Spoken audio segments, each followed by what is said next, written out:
muller. Nos últimos anos, os fogares onde se produce maior pobreza están formados por máis do 50% de mulleres, debido a que dende fai décadas encóntranse con traballos domésticos non asalariados, traballos no mercado informal e a brecha salarial. O emprego é a porta para que as desempregadas vítimas de violencia de xénero poidan normalizar a súa vida, dotándose de independencia económica, social, psíquica e emocional. Non á violencia de xénero. Mulleres víctimas de violencia en internet mediante ciberacoso, roubo de identidade e viciancia é unha violencia subestimada, difícil de recoñecer e denunciar. Moitas non identifican os comportamentos con violencia de xénero. Un dos colectivos máis vulnerables é a poboación xove femenina. Educar e sensibilizar é fundamental.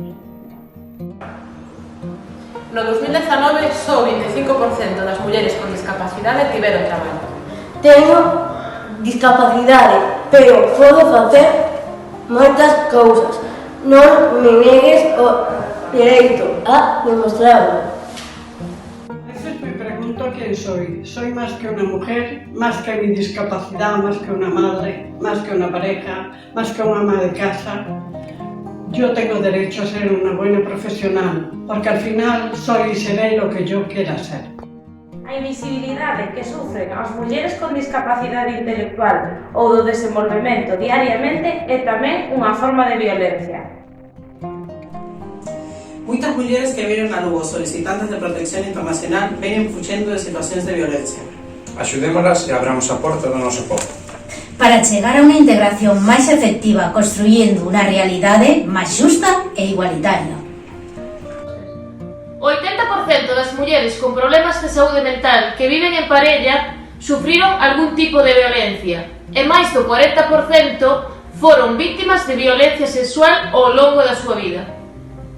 Las mujeres con discapacidad tienen un alto riesgo de experimentar violencia basada en estereotipos sociales y aspectos subjetivos que intentan deshumanizarlas o infantilizarlas, así como excluirlas o aislarlas.